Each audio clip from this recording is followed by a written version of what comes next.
said, no, the Lord told me not to do this. So he did good there. But this is something here. So now his fame goes out.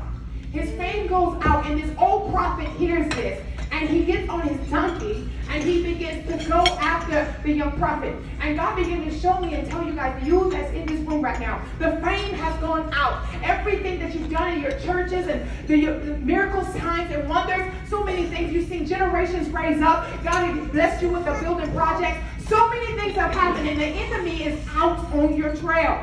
And so here, the young prophet is here sitting. And this the old prophet comes up to him and says, hey, come with me. Come to my house. And he says, I cannot. He does good there. But then this old prophet says, this is what the old prophet says, he says, well, an angel came to me and told me to tell you, come to my house.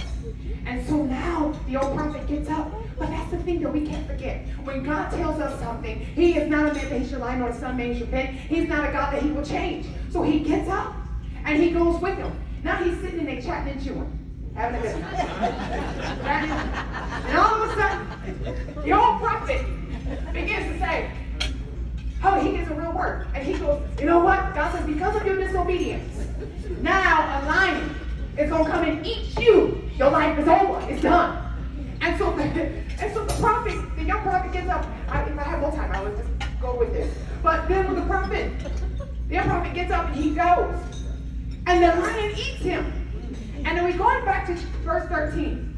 Then when I said, success can't stop here. And this is what happened with the young prophet, because God said that when he gave the word to get right out, and what he did was he stopped by the tree and sat down and took a break. Now there's nothing wrong with taking a break, but when you take a break, he took a break in a relaxation and celebrating here. And this is what he did.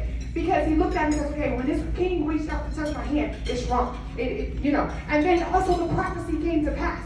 And then the prophecy came to pass, and then also this is what happened. Even we know that 322 years this was uttered, this prophecy was uttered.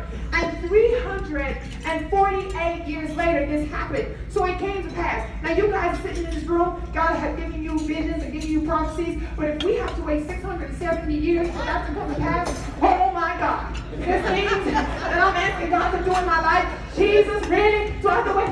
We go crazy for 2 minutes, for 3 years, 5 years, but if it takes over past 10 years, like, Jesus, where is it now? It was 670 years. But here, God began to say, so this is what happened to him. So he sat there and he did another thing, which that song says, celebrate good times. Come on. Yeah. And so he got to that point. But what happened? There was disobedience that was there.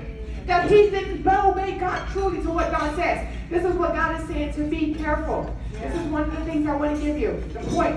Be careful or wear what looks harmless. It looked harmless for him just to sit down and take that break, because he wasn't like Achan that stole stuff and hid it. He didn't come out of Harlot's house. All he did was take a break. But this is in this part, there was a little bit of disobedience. And we look at that in Ephesians, and it says, don't give the enemy a foothold, just a little bit, or he's coming in. And in our own lives, we have to get to that place where we're still laying out before God. Let's not just stop at the victories. Let's not just stop at, oh, this is what happened in miracles, signs, and wonders and flow. And I spoke to this person, revelation, and now God is blessing me and blessing me. But don't forget, let's stay where we were before. Let's continue to lay on our faces and cry out before God and turn down our place. Never forget. And so, one of the characteristics of the enemy is this. Tempting men or women after a great success. After the success has happened, it's the same thing that happened. But look here in John chapter 4, verses 1. After Jesus' success happened, after that success with Jesus, finishing that fast, here comes the enemy tempting him, wanting him to stop at the success. But Jesus kept on moving. And it's the same thing. Keep moving, keep moving, keep moving, keep moving.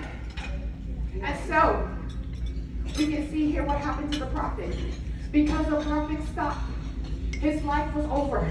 Everything was finished for him. And this is what I want to say to you in this room as I get ready to take my seat. Pastor, leaders, co-pastors, teachers, wherever you are in leadership, the enemy is after your next. The enemy is after your future. The enemy is after the torchbearers that's coming behind you. If he can get you to stop, there will be no Timothy. There will be no Titus. There will be no Deborah. If he can get you to stop. So this is what I want to tell you. Keep on pressing. Keep on moving. Don't stop. Isaiah 30:21 says, Keep going forward. God is saying, keep going forward and follow my voice. How do you handle success? You can't stop. How do you handle success? You can't stop. Continue to press on toward the mark, toward the prize, toward the high calling of Jesus Christ. Come on, somebody.